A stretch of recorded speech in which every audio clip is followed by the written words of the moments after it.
그럼 이제 다음 질문이란 도대체 어떤 것인가를 한번 설명을 해볼게요. 자, 이 영상은 남자들이 되게 좋아하는데요.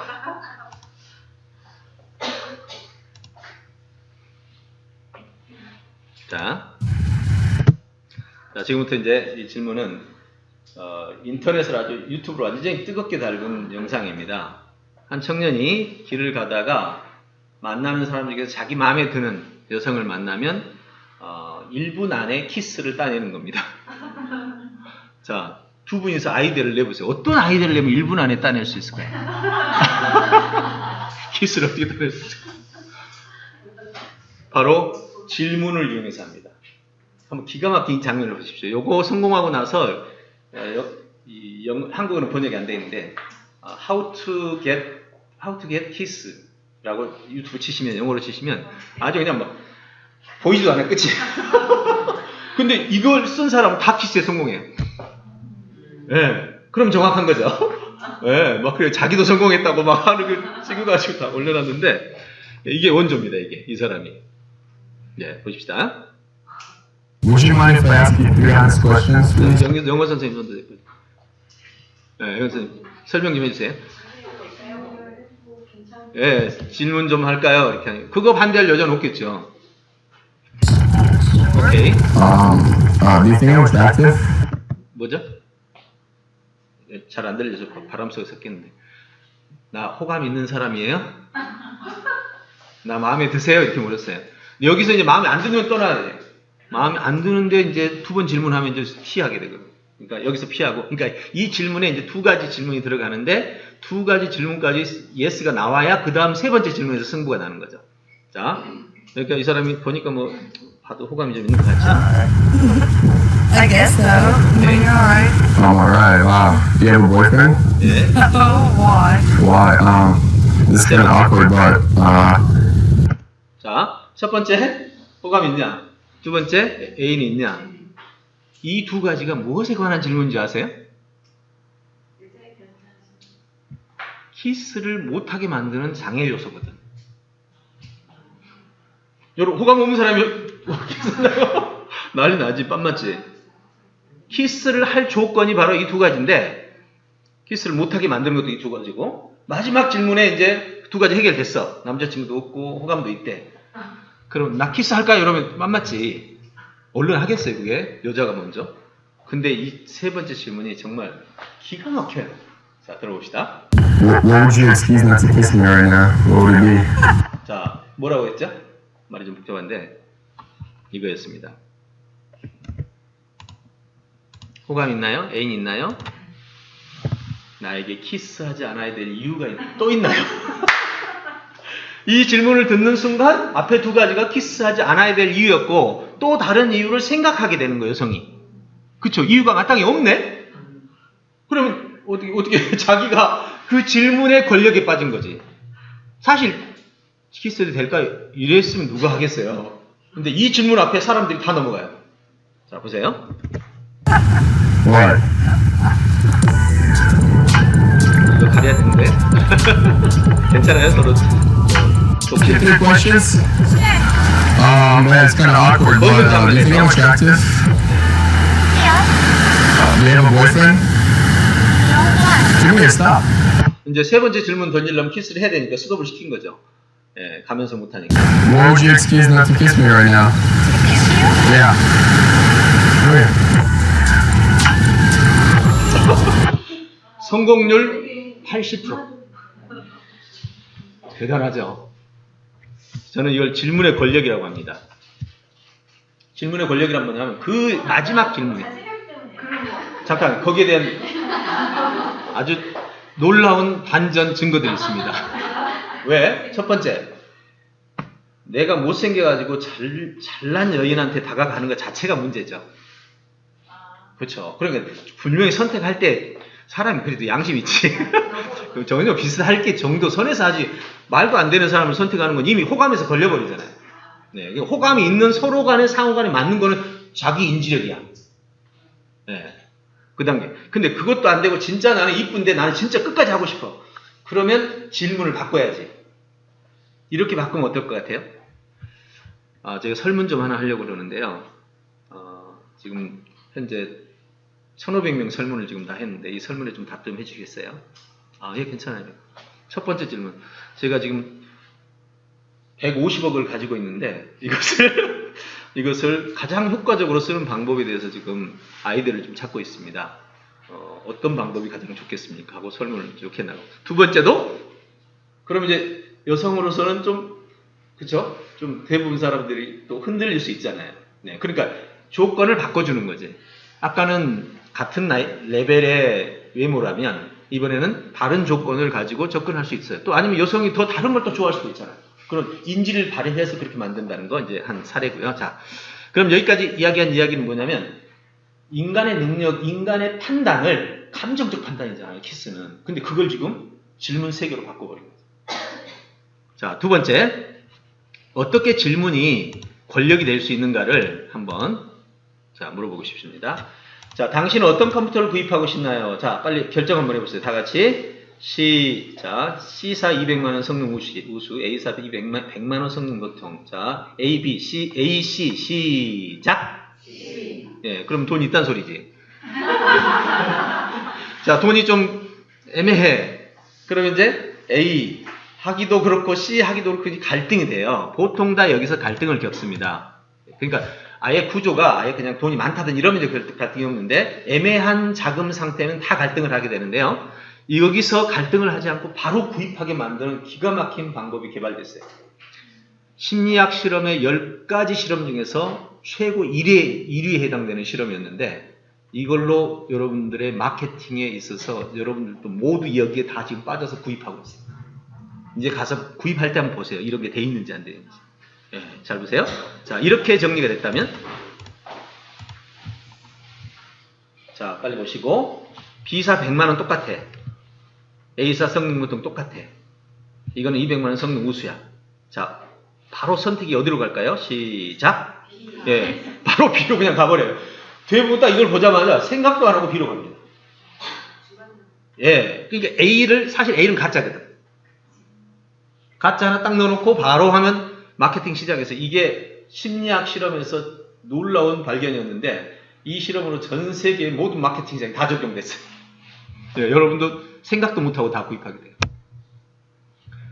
그럼 이건 지금 제가 왜 이야기를 했겠어요? 여러분을 판단을 하게 하는데 사실 이게 질문이죠. 어떤 노트북을 구입하시겠습니까? A사 얼마, B사 얼마, C사 얼마 이렇게 질문 속에 조건이나 정보를 줬잖아요. 이 정보의 차등화를 살며시 넣어주면 우리의 판단은 그냥 그 정보에 의해서 조작되는 거죠. 자, 이건 어떠세요? 이건 아주 재밌는 결과인데요. 똑같은 사람에게 당신은 두통을 자주 겪나요? 라고 물었어요. 일주일에 몇 번 겪나요? 일주일에 얼마나 자주 겪나요? 이렇게 물었더니 주당 2.5였습니다. 주가 여기 적혀 있고요. 근데 질문을 이렇게 바꿨어요. 이제 다른 사람이에요. 아니. 같은 사람이에요. 같은 사람인데 3개월 후에 잊어버릴만 할 때 다른 설문자가 갔어요. 그리고 이렇게 물었어요. 당신은 매주 두통을 때때로 겪나요? 줬더니 0.7이 간 거였어요. 이 통계가 심리학 실험의 아주 놀라운 실험 중에 하나죠. 동일한 요소로 이렇게 질문했어요. 영화를 보고 나서 110분짜리인데 길었나요? 라고 물었으니까 130분, 짧았나요? 라고 물으니까 100분. 질문이 왜 권력인지 아시겠어요? 네. 질문에 들어가 있는 속에 들어있는 단어를 내가 어떻게 짜 맞추느냐에 따라서 여러분 판단을 다 바꾸는 거예요. 그래서 사실 설문은 믿을 수가 없는 겁니다. 이게 바로 질문의 힘이에요. 이제 이런 단순한 힘 말고도요. 이런 판단들이 우리가 이렇게 나는 스스로 판단한다고 생각하지만 선정보가 판단에 영향을 미치고 바로 질문자가 권력자는 거죠. 이걸 해결하려면 질문 자체에 대해서 질문해야 돼요. 그 질문이 지금 옳은 거야? 왜 너는 거기다가 때때로로 물어? 자주로 묻지 않고? 이렇게 물을 수 있어야 돼. 그래야 질문의 마법에서 벗어나는 거예요. 근데 사실 학생들 잘 모르잖아요. 선생님들은 나쁜 짓 하려고 질문하는 거 아니잖아요. 그죠? 나쁜 짓 하려고 질문하는 거 아니잖아요. 학생을 위해서 하는 거잖아. 그러니까 조작을 좀 해도 괜찮아. 근데 조작하는 법도 알아야 될 거 아니에요. 그죠? 자, 학교에서 많이 쓰는 거 있죠. 담배 피우는 걸 봤는데 안 피웠다고 그래. 그때 자기 입으로 답변하게 만드는 게 유도신문이죠. 너 담배 피웠어, 안 피웠어? 뭐라고요? 안 피웠어요. 뭐 봐도 뭐 우리 벌레입니다. 그렇지. 너 담배 꼭지 왜 저기다 버렸어? 아니, 안 버렸어요. 안 핀 사람이 왜 버려? 너무나 간단한 질문으로 잡아내는데 그게 바로 건너뛰기거든요. 첫 번째 질문은 원래 뭐가 돼야 돼요? 피웠냐 안 피웠냐지. 예, 피웠다 그러면 너 왜 저기다 버렸냐 이래 맞는데 앞에 질문 하나 살짝 빼놓고 너 왜 저기다 버렸어? 그러니까 거기다 안 버린 거지. 자기는 여기다 버렸으니까. 거기 안 버렸어 이렇게 하면 스스로 자백을 합니다. 경찰들이 많이 써요. 물건 훔친 사람한테 너 훔쳤어 안 훔쳤어? 그러면 안 훔쳤어 다 그럽니다. 근데 너 그 물건 너 언제 팔았어? 안 팔았어요. 만약에 안 훔친 사람이 물건 언제 팔았어? 그럼 뭐라고 답변해? 아니지. 뭔 소리예요? 그죠? 너 언제 팔았어? 그 뭔 소리? 이렇게 나오게 돼요. 근데 안 팔았어요라는 말은 바로 자기가 물건을 훔쳤다는 것을 입증시켜 버리는 거죠. 예. 이런 게 바로 질문의 권력이라고 해요. 여러분 질문의 권력을 좀 활용할 생각이 있으세요? 괜찮겠죠? 예. 이번 교육 한번 잘 해보시고 물론 이번 교육에서 뭐 이 짧은 시간에 사실 이것저것 빼니까 3시간도 안 되는 시간인데 하루에 총 9시간 가지고 뭘 얼마나 하겠어요. 어쨌든 간에 이런 방향이 있고 이렇게 할 수 있다라는 가능성을 한번 생각해 보는 겁니다. 자, 보셔요. 여기 정말 재밌는 통계가 있습니다. 현재 유대인의 노벨상이 200개고요. 1,500만이에요. 1,500만 명 인구수가. 근데 30억으로 올리면 여기를 다 30억으로 바꿨습니다. 중간을. 그러면 서양, 미국, 중국, 일본 30억으로 바꾸면 서양이 600개,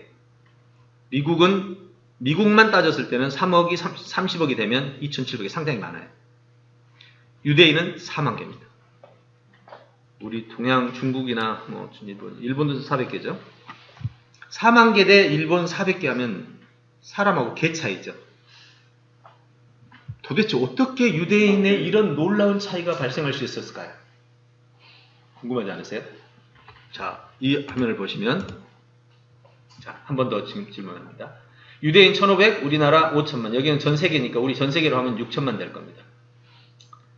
지능지수가 얼마인 줄 아세요? 우리는 105, 2위인데 홍콩이 1위예요. 근데 홍콩은 도시국가야. 그러니까 나라가 아닙니다. 우리나라가 1위예요. 국가 중에서. 대단하죠. 예, 유대인은 95위야. 35위, 95점이, 95입니다. 노력은 우리가 최고죠. 예, 여기 뭐 중상 정도. 피사도 1위예요. 근데 피사도 40이야. 자, 결과를 봅시다. 노벨상 수상 아까 봤죠? 4만 개 대 우리는 뭐 등등.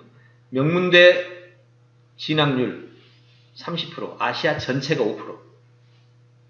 한국은 0.뭐 몇 프로 되겠죠? 뉴욕 변호사 45%, 3%, 500개 기업 45%, 0.3%. 여러분, 이건 있어서는 안 되는 거 아닌가요? 이런 조건을 가지고. 도대체 이유가 뭘까요? 이유. 오늘 제가 지금 교수법에서 최하위 교수법을 쓰고 있습니다. 내가 질문하고 내가 답합니다. 네, 지금은 이유가 있어서 그렇게 합니다. 이따가 이제 내일은 할 때는 여러분들이 다 하게 할 겁니다. 오늘은 정보 전달이 목적이니까 제가 일단 하는데 바로 학습 방법 차이입니다. 네. 질문을 통한 사고, 우리는 암기를 통한 정보. 이 차이가 바로 유대인과 우리 차이를 만들고 있죠. 이거에 대해서 뭐 변함없는 뭐 근거라서 뭐 이거에 대해서 평가라기보다는 이제 우리가 어떻게 이렇게 바뀌어갈 거냐. 근데 질문이 핵심입니까? 사고가 핵심입니까? 정확하게 보면 사고가 핵심이죠. 생각하게 하는 능력을 길러준 게 핵심인데 너무 크잖아. 생각하게 하면 어떻게? 그러니까 어떻게를 찾기 위해서 현재까지 지구상에서 가장 효과가 좋은 게 질문이더라. 현재까지. 근데 질문이 답이 아니라고 그랬어. 아까 뭐라고 했죠? 하나가 더. 생각을 하게 만들게 하는 게 뭐였어요? 아까 질문하고 차이. 예, 차이. 질문이란 제가 여러분들 물을 때 아는 걸 물으면 재미없잖아요. 차이가 있는 걸 물어야지. 그래야 생각을 하지. 차이 없는 거는 생각을 안 하잖아요. 너무 쉬워도 여러분 대답 안 하려고 그러지. 그죠? 여러분 1 더하기는 얼마 이러면 대답 한 개 바보 되는 거예요. 결국 약간 높아서 생각을 하게끔 만들어줘요. 너무 어려우면 대답 안 해. 잘 보세요. 차이가 핵심이라는 거예요. 그 차이를 질문으로 차이를 제공하거나 환경으로 차이를 제공하거나 교재로 차이를 제공하거나 어려움으로 차이를 제공하거나 어떤 차이를 제공하든지 사람이 궁금함이 생기게 만드는 거. 거기에 생각이 있는 거고. 그것이 바로 알아내는 힘을 길러내는 거예요. 자, 그렇다면 질문을 통한 내용인데 여러분 수업을 한번 생각해 보시면 방금 얘기했던 겁니다. 지금 내가 체화 수준을 하고 있는데 교사가 질문하고 누가 답변하고? 교사가 답변하는 거. 체화. 우리 대부분 이렇게 많이 하죠. 두 번째 일반 수준은 뭘까요? 그럼 이제 교사가 질문하고 학생이 답변하고. 그렇죠. 예, 이때는 학생이 그래도 집중을 하고 있다는 소리죠. 질문에 대한 답을 할 수 있으니까. 세 번째는 세 번째는 뭘까요? 우수. 학생이 질문하고 교사가 답변하고. 그렇죠. 이거는 이제 상당히 높은 수준의 집중입니다. 선생님이 뭘 잘못하고 있는지까지 볼 수 있다는 거죠. 마지막은 학생이 질문하고 학생이 답변하고. 아주 좋죠. 네, 이게 최고의 교수인데 이 상태라면 어떤 상태입니까? 교사가 어떤 설명을 하고 있거나 어떤 제안을 하고 있는데 선생님에 대한 그 과정 질문, 내용에 대한 질문, 이런 질문이죠. 선생님 결혼했어, 이런 건 아니잖아요. 그렇다면 어떤 질문이어야 돼요? 이런 질문이어야 됩니다. 선생님, 그 해류에 대한 특징이 어떤 참고서 보니까 4가지가 있던데 왜 선생님 2가지밖에 안 적어요? 이러면 선생님 정말 당황스럽죠. 네, 이런 질문들이 핵심 질문인 거예요. 그럼 다른 학생도 눈이 비웅 돌아가는 거죠. 그럼 또 이런 것도 있어. 선생님, 지난주에 설명했던 거하고 오늘 하는 거 과정에서 그 구조를 보니까 원리가 빠져 있는데 왜 그런 거예요? 이렇게 나오는 학생들 있으면 여러분 수업하기 괴롭죠. 이게 진짜 질문인 거예요. 이런 걸 핵심 질문이라고 해요. 그리고 이런 질문은 아주 학생들이 괴로워해요. 선생님, 해부가 뭐예요? 선생님, 소금이 뭐예요? 이러고 있으면 이제 이건 정말 모두가 괴로운 수업이 되는 거죠. 그럼 질문이란 뭐냐 이거죠. 그 수업에서 진행되고 있는 상태에서 오류, 부재, 부족 이 3가지를 찾아내는 능력이 바로 질문 능력인 거예요. 왜 오바마의 그 질문 기회에 한국인 기자들이 답변을 못했을까요? 내가 지금 이 질문이 그쵸? 전체가 보는 수준에 있는 질문이냐 이거지. 왜 없었겠어? 있겠겠지. 뭐 단어도 물을 수 있고 뭣도 물을 수 있겠지만 그거 물으면 바보 되는 거고. 정말 그 수준, 그 상황에서 오바마 대통령이 말한 내용에 대한 오류, 부재, 부족을 못 찾아내는 거죠. 질문이 뭔지 아시겠죠? 그래서 이런 것을 우리가 만들어가는 겁니다. 자, 그래서 이제 우리는 질문을 통해서 인지력을 개발하는데 자, 보세요. 세계에 질문이 지금 4가지가 있습니다. 질문의 방법이 1대1 문답식이 소크라테스 방식이에요. 하브르타가 유대인 방식. 여기는 오류 입증형, 의견 표현형. 너 생각은 뭐야? 이건. 그 다음에 원탁형, 하크니스 테이블이죠. 유럽 아이비리그가 다 이걸 쓰고 있습니다. 원탁 토론. 오늘 제가 여러분에게 제공하는 게 인지형 대화식입니다. 네, 요거를 한번 제가 오늘 선을 잠깐 보여드리고 오늘 마치고 이제 내일부터 본격적으로 질문을 어떻게 하는지를 한번 정리해 볼게요. 자, 여기서 우리가 정말 기억해야 될 것은 이번에 저희가 그 인지기술을 통한 질문을 지금 그 학교에 34개잖아요. 지금 하고 있는데 거의 지금 3분의 1쯤 돌았는데 반응들이 대부분 와 진짜 독특하다. 들어본 적도 없다. 이런 반응이 대다수가 나와서 교육청에서는 막 학교에서 좀 더 배울 더 연수를 신청해도 되냐 뭐 이런 지금 제안이 나오고 있다고 하네요. 자, 어쨌든 인지 질문은 의문 순서에 따라 핵심을 질문하는 능력을 배양하는 겁니다. 자, 이제 내일 이거 충분히 이해할 겁니다. 자, 그러면 사례를 들어볼게요. 소크라테스가 제자한테 묻습니다. 민주주의 주체가 되는 민중이란 누구냐? 자, 여러분 답변해 보세요. 누구죠? 누구? 민중의 주체가 되는 민중이란 누구냐? 민주주의의 주체가 되는 민중이란 누구냐? 그게 괜찮아요. 말해보세요. 국민. 예. 국민이라고 말하면 너무 커버려서 아닌 사람도 들어가 버려요. 그래서 제자가 이렇게 말합니다. 가난한 사람들, 이게 답이 틀린 거죠. 가난한 사람들이 저기 민중이 되면 안 되죠. 틀렸어. 그러니까 선생님이 틀렸으니까 오류를 입증해야 될 거 아니야. 스스로 오류를. 너 틀렸어라고 말하잖아요. 그러면 가난한 사람이 또 뭐야? 하니까 가난한 사람 또 답변하다 보니까 또 틀렸어. 이게 돈에 쪼들린 사람이 아니거든. 가난은 생활에 쪼들리는 거거든. 둘 다 틀린 거야. 그러니까 스승이 다시 그럼 민주주의 주체는 돈에 쪼들리는 사람이야? 제자 뭐라 그래? 답이 없지. 내가 여기서 잘못했죠? 예. 이렇게 말하고 자네가 민중에 대한 정의를 잘못했네. 그럼 이제는 답은 안 나왔죠. 그럼 인지식으로 바꿔볼까요? 인지식으로 바꿔볼까요? 인지식은 지 스스로 답을 찾아내. 굉장히 중요한 거예요. 이게 소크라테스도 이 부분을 못했다고. 다 오류만 입증해. 오류만. 만약에 소크라테스가 오류를 입증하지 않고요, 인지로 해서 제대로 정말 답을 스스로 찾게 했다. 그러면 저 독약 안 마셨어요. 왜냐면 소크라테스 독약 마신 이유가요, 청년 제자들이 와가지고 그게 너무 재밌거든. 돌려주는 거잖아요. 니 틀렸다는 거를. 소크라테스 배워가지고 이제 돌아가고 자기 그리스에 그 이제 막 우두머리들한테 가가지고 이걸 막 풀어본 게 틀렸다는 걸 막 계속 입증하니 기분이 좋겠어요? 결국 우리 아들들을 이렇게 바꾸는 게 누구야? 그러니까 소크라테스를 지목하고 그냥 죽인 거거든요. 차라리 방법을 좀 이렇게 바꿨으면. 자, 보세요. 자, 이거를 인지형으로 바꿉니다. 자, 묻습니다. 민중이란 누구야? 제자가 말합니다. 가난한 사람들을 말합니다. 그러면 인지형에서는 뭐를 말해야 돼요? 여기서 답변이 틀렸잖아. 그럼 틀렸으니까 이 답부터 처리를 해야 되지. 자, 그러면 가난한 사람이 민주주의 주체니? 이렇게 물으면 제자는 아닌데요? 아닌 것 같아요. 이렇게 말하겠죠, 당연히. 네, 아닙니다. 가난한 사람은 민주주의 주체가 아니고 그 중에 하나의 요소이겠죠. 뭐 아니라고 해도 상관없고요. 질문 보세요. 이제 답을 찾아내도록. 그럼 민주주의 주체인 민중과 대립되는 개념은 뭐지? 이제 좀 여러분도 한번 해봅시다. 대립되는 개념이 뭐예요? 그쵸? 이 사람들이잖아. 예, 바로 나오잖아. 여러분들 아까는 안 나왔죠? 아까는 안 나왔지만 지금 바로 나오잖아. 왜? 벌써 묻는 질문 속에 뭐가 들어있어요? 예, 힌트가 들어있잖아. 이게 인지형이라고. 근데 학생들한테 계속 모르는 거 입증시켜서 뭐 기분이 좋아요? 질문의 정보 속에, 내가 던진 질문 속에 학생이 풀 수 있는 힌트가 들어있으니까 당연히 학생 풀고 나서 우쭐은 누가 하게? 학생이 우쭐우쭐 하는 거야. 나 풀었어. 이렇게. 실제로는 교사가 네, 문제를 풀게 만든 거죠.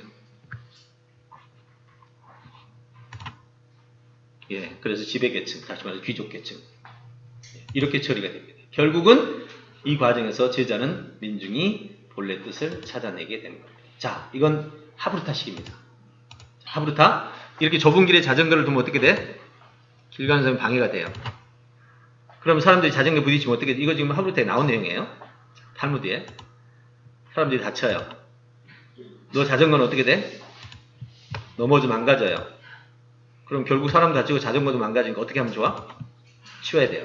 치워야 되는 이거 유도하느라고 이렇게 한 거예요.